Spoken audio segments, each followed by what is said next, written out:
In this video, I'm going to break down my winning trade for the week where I won 95 pips and made just over 2% profit.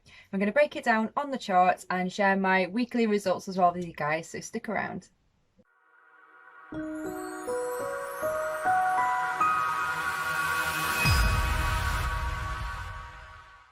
Hi everybody, I'm Emily from the channel Mindfully Trading. If you're new to my channel, I share my journey as I grow and develop as a trader, and I also share some tips that I learn along the way.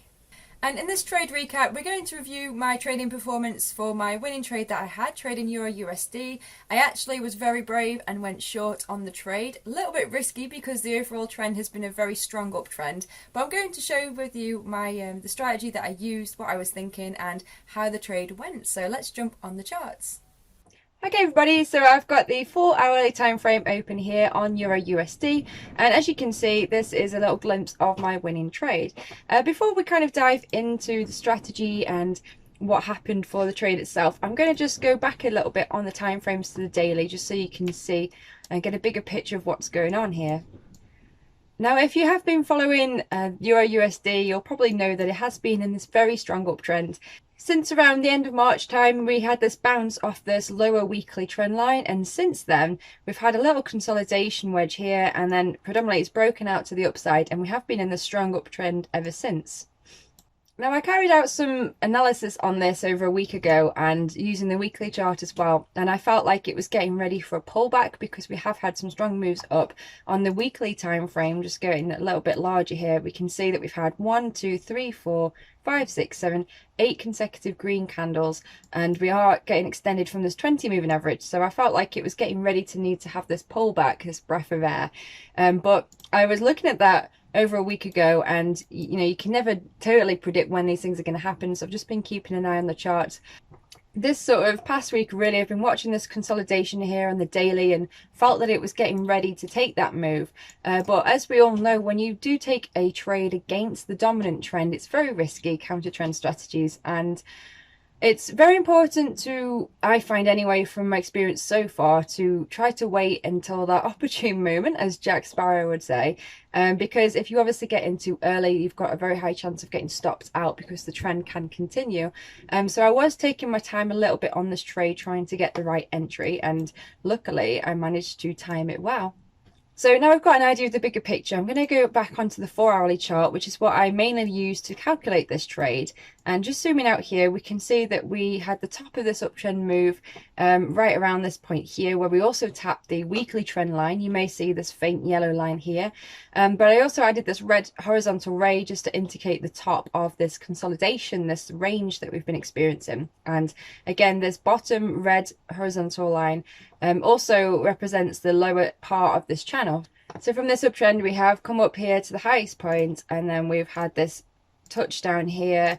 We've come back up again to this point here, and that was where I had the 2 taps. So I added this horizontal ray because this was an obvious level of resistance. And then from this point, we've come down here again. We didn't quite touch this bottom horizontal ray, but I've still added that in there because it has been respecting that line. It's more like a zone, really. I've been respecting this level as a zone of support for this uptrend. And then from this point, we've come up here, and then this is where we actually broke this top part of the channel. It's a little bit riskier because the strategy I use for this, I've not actually been back testing this. It's kind of just been playing around with this idea, but I've been studying the way that institutions work and trying to follow their movements, and the way that I felt like we needed some pullback on this using the higher time frames, the daily and the weekly as well. When I saw this, I thought there was quite a chance of it being a false break of this channel. So let's just clear this up a little bit and I'll show you what I mean in more detail. And I think the easiest way to show you that in more detail would be to jump on the hourly time frame, just to get a little bit more insight here into price action. As you can see, we've come up, we've actually broken this top part of the channel, the horizontal ray, and we've made a strong green candle here and another green candle here. And what I was interested in was this big red candle here that we had after the green one, and it was quite a large drop down, which showed that there was a lot of bears present there ready to bring the price action down, and it was quite a strong move, which is generally what can happen and represent when institutions jump in. And I felt like it was their way of allowing the price action to break this level to grab that liquidity and bring it back down, because the overall flow of this market needs to pull back really. So that's what I was interested in, was just watching this movement. So I was observing this after this big red candle here, and we've had this consolidation here, but we've not actually broken that red candle, which shows that the strength has gone for the bulls. We've not immediately jumped back up. If we'd have jumped back up and gone above this big strong red candle, then I probably would have thought that it wasn't ready to pull back and wait a bit longer. But because we've had this period here of consolidation within the range of this big red candle, it shows to me that it's not really that strong to keep on going to the upside. So I was watching it here, and we've kind of come up, and every time we got high, the red candle brought it back down again. And as you can see, we've had a couple of pin bars, one here and another one with a large upper wick. Again, every time price movement starts to get high, it's like the bears are bringing it back down. So it's just showing areas of weakness here. So I actually got in at this 30 level, and what I was wanting to do is I wanted price action to get to about halfway of this red candle, because I felt like it's done here, I felt that if it came halfway and then didn't break, that would be a good place to get in, just to get a higher entry. But alongside that, the price action itself started to go into the time period where I'd be asleep. So I couldn't really keep an eye on this area here, because that was the Asian time, and it's not suitable for me to trade them. So I actually got into this a little bit lower than I would have liked to. I got into this about 5 o'clock GMT time, and it was 1.1931. And then obviously we've kind of played out here, but it's just the nature of the 4-hourly. It can be hard to get the exact pinpoint entry, can't it, on these trades? But that's why we have to obviously take into account a decent stop to give the trade room to play out. And that's what I did here. I got into this level, I've used a 40 pip stop, and that was calculated because I've placed it above the highest of this breakout, because if we do break past that, it shows that obviously we're still in this uptrend and still moving higher, and fair enough, that is the right place to get out of the trade. And I did also look at the average true range, just to help take into account the stop as well. So at the time, the average true range on the daily for this was around about 25 pips. So I wanted to make sure I had at least that. And then, as I said, I've made it up to get past this candle. And just while we're talking about the stop, let's also just talk about why I've set this take profit target. So I'll jump back on the 4-hourly for this, because although the hourly allows you to see breakdown with the candles and the liquidity and the way that it works around my entry, I have predominantly used the 4-hour to calculate this trade and work out my stops and targets.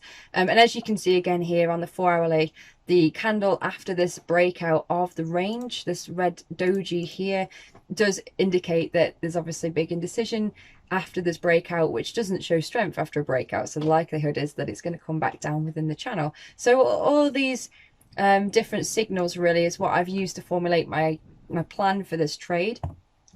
And again, jumping back on the 4-hourly and just zooming out so we can see this wavy channel price action here, I still believe it's got the potential to probably move down to the downside of this channel really, because that's what it is, isn't it? When it's broken back in a channel, the likelihood is that it will pull back down. And again, back onto the daily, we can see here that that there is room down to this place here for some more pullback. But initially I did decide to set my target, my take profit hard order, my take profit at 3. So I'd be risking 1% to make 3 for this trade. It's a little bit more of an experiment really, because I guess that in hindsight I could probably have set a target down here to try to get more profit, maybe to look at 4. But the fact that we have been in a strong uptrend meant that I didn't really want to overstay my welcome. And this has obviously been quite a choppy area here. There's been a lot of price action movement, so it could very well hit this zone right around here, and it might bounce back up to the upside. The fact that I have gone against the trend really is what's decided it for me, that I didn't want to take too much profit out of this trade. And the end result is that I actually took less than that, but I'm still happy with what I've made. So just jumping back onto the hourly, just so we can see a little bit more clearly the price action that happened in this period. So as I said to you guys, I ended up getting in around about this level here, about 5 o'clock GMT.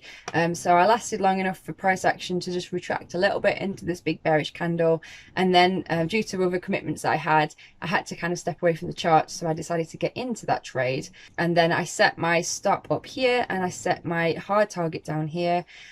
And then yesterday I let the trade play out. As you can see, we had this really nice drop down on the hourly chart. This happened more in the New York session. It happened at 3 o'clock in the afternoon GMT, and it started to come down quite nicely, broke back below this weekly trend line.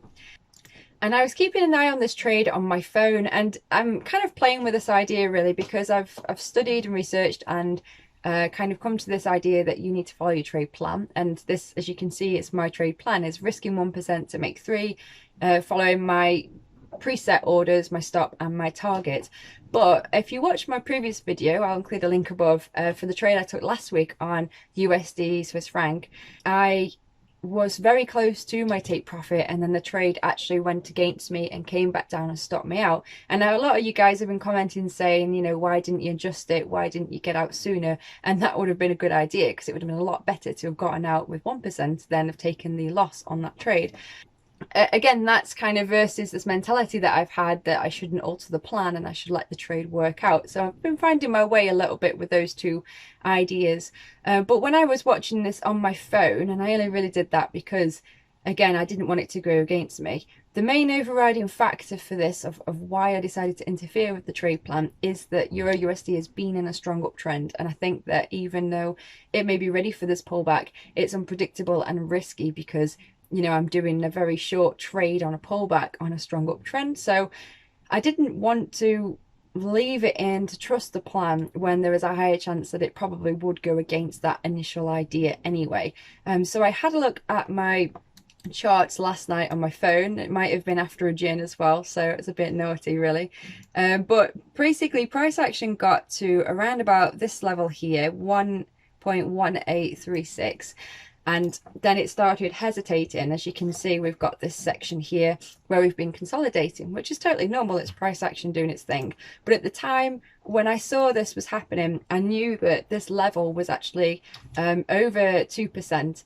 So I felt that was a really good trade in itself. It was a good profit. You know, I've risked 1% and I'm up just over 2% on the trade. So taking everything into consideration, I've just shared with you guys, that's why I decided to close the trade early and got out last night, which meant that overall I risked 40 pips and I made a total of 95 pips on the trade. Now, as we can see since then, even though we have been consolidating, this 9 o'clock candle this morning has actually come down. It came to a low of just 2 pips above my profit target, so it wouldn't have activated that, but it was very close, and it looks like we are probably still pulling back. So the chances are that it will hit my original take profit, which was 1.1811. But it is what it is, and I'm still green on the trade, so I'm very happy about that. And that's why I think that, you know, long term, it's why I'm thinking it's good to have 2 different orders out, maybe one at a 2% profit and then one order to just continue and sort of have a trailing stop. Certainly an idea worth playing with. But when I took this trade, because I was using a larger stop of 40 pips, taking into consideration the risk on my account, which is at just over £400, very small account, I didn't want to take the higher risk in taking 2 open positions, because I used a 0.01 lot size, which is the lowest amount I can take with my broker with a Wanda. It would have meant taking 2 0.01 lot size positions on this trade, which would have meant I was risking 2%, and that goes against my hard rules of risking 1% per trade. So that's why I didn't take 2 orders and have 1 trailing on this. But by all means, the purposes of me trading with a £400 account is practice trading and practice building the strategies and the emotions and follow my rules, and that's what I've done here. I'm thinking of sharing another video with you guys going into a little bit more detail on my account size, because quite a lot of you probably see it and think, why is she trading with 400 quid? That's nothing. She's not going to make any money. But I could quite easily put more money into this account. That's not the goal here. I'm not trying to make money. I'm trying to grow and learn and build experience. And I have this sort of idea in my head, when I have months worth of really good data, of consistent profitability, and when I know myself that I'm following a plan and I'm much more disciplined, you know, when I start to reach that part of my trading journey, it's probably when I may put more money into my account. I've not quite decided yet, but it's certainly an option. But as I say, I might talk about that on another video. If you're interested, let me know below. But there we have it. So one winning trade, EURUSD, going against the trend, but fortunately it worked out.